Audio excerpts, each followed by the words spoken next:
Hello, so we have another math counts problem. So this was a national question. So on the sprint test, so number 23. So we have a sequence name called Unimodel. Okay, if A1 is smaller than A2, that's smaller than AK minus 1, smaller than AK, and continue all the way to the AN. AN is smaller than N minus 1. For some value of K such that 1 is smaller than K, that's smaller than N. So how many permutation of the 1 through 8 form a unimodel sequence? Like the question is not really challenging, but it's kind of not easier to kind of understand what's going on. So for that reason, just start with something you can at least start. I'll go with an example. So like it says, the K is smaller than N, and when you look at the numbers, the K is one of the numbers inside, not the first or not the last. So the first number should be the lower than the next number, but the last number is going to be also lower than the number before. So that means the highest number should be somewhere in the middle. Okay. So then the one example of doing this, I can have like 1, and then I can go immediately 8. So let's say this is the next number.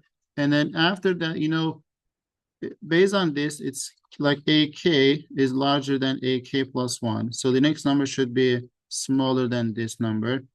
And the number before should be smaller than this as well. So the AK is the largest number. So let's assume the 8 is the largest number in this one, which is AK. So the next number should be 7, because we really cannot have 6, because if you have 6, then 6 cannot go anywhere. So we just need to have 7 after. So and then you will continue 6, 5, like 4, 3, 2, and we are done. So this is one way we can do this unimodel sequence. But I said we can start with 1, but can we start with like 8, or can we start with something else? So if you think a bit like on this, actually we can start with anything but 8.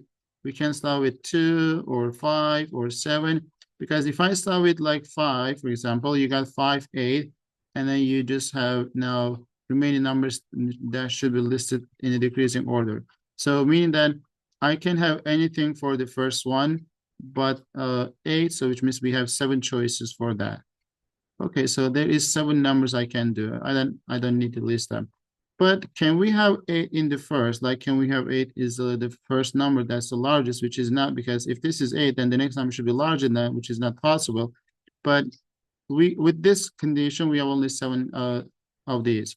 But we can have something like this. We can start with 1, and then we can have something after, and then we can have 8 next as the third one. But this doesn't have to be 1. Like, as long as we have 2 numbers right here that is increasing, because we are taking 8 as the largest number. So I can have 1, 2, 1, 7, 1, like 5. Any 2 numbers I choose, right? I can go put it here, but I need to choose those numbers and then write those increasing order. Let's say if I choose 2 numbers, like 4 and 5, then that should be 4, this should be 5. If I choose, let's say, like 3 and 1, so that should be 1 and 3 in this order. As soon as I choose these 2 numbers, that has only one way to write it, and then remaining numbers also one way to finish it. For example, if I want to choose, let's say 5, 6, right? And let's say we are going to choose 6 and 5. So in that case, then this number should be 5, and this should be 6, right? And then the remaining numbers that is not chosen yet, so it should decrease from there. So 8, and then 5, 6 already chosen. So you got 4, 3, 2, and 1. So this is just one example of doing that. So, but I hope you got the point so far. So whenever you like decide your largest number is in the third spot, you can choose any 2 numbers. When you choose any 2 numbers, then your list already determined, because those 2 numbers will be going here, increasing order, remaining numbers will go decreasing order after 8. So that's basically means we have 7 numbers other than 8, so we can choose any 2 numbers. 7 choose 2 ways.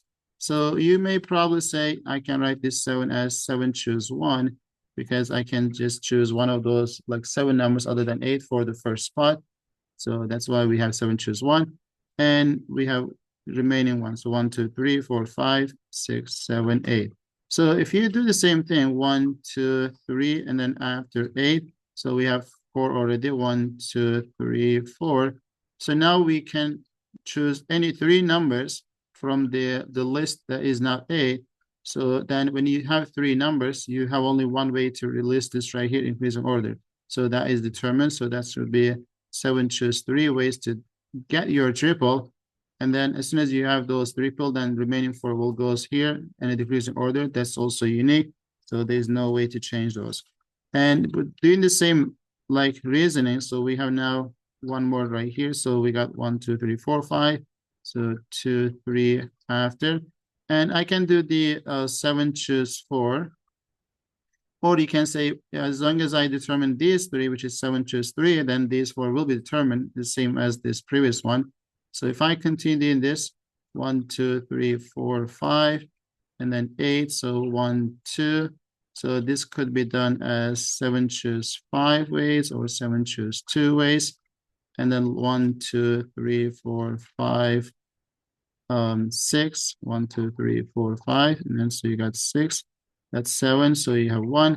In this case, I can choose 7, choose 6 ways, or 7, choose 1. Whenever I determine this one, these guys will be determined, increasing order. So that should be one way. And I cannot have this in the last spot because otherwise there is no way to satisfy this condition. So these are the numbers that we should add. So you can say 7, choose 1, and 7, choose 2. 7, choose 3. 7, choose 4. 7, choose 5. 7, choose 6. And 7, choose, actually, that's it. So you may just refine those because, 7, choose 1 is the same as 6. 2 is same as 5. 3 is same as 4. So you can just find these 3 and double that number. But instead of doing this, we kind of need to remember this immediately. Like if I have 7, choose 7, which I don't have, and 7, choose 0 at the beginning as well. So when I add these guys, this entire thing will be equal to 2 to the 7th power, because these numbers are the numbers in the Pascal's triangle. So when you add any rows, that will give us a power of 2. So in this case, this is going to be 7th power, so which is 128. But we are going to take these like these 2, 7, choose 7, and 7, choose 0, which is 1 and 1. Subtract 2 from that. So you got 126 ways to do this. And I did this problem because I've seen this question a few times, not in just MATHCOUNTS. I also seen this in AIME and AIME problems as well. And I just want to kind of make this as well because this is also another interesting question. So anyway, so I hope that was clear. I'll see you in the next video.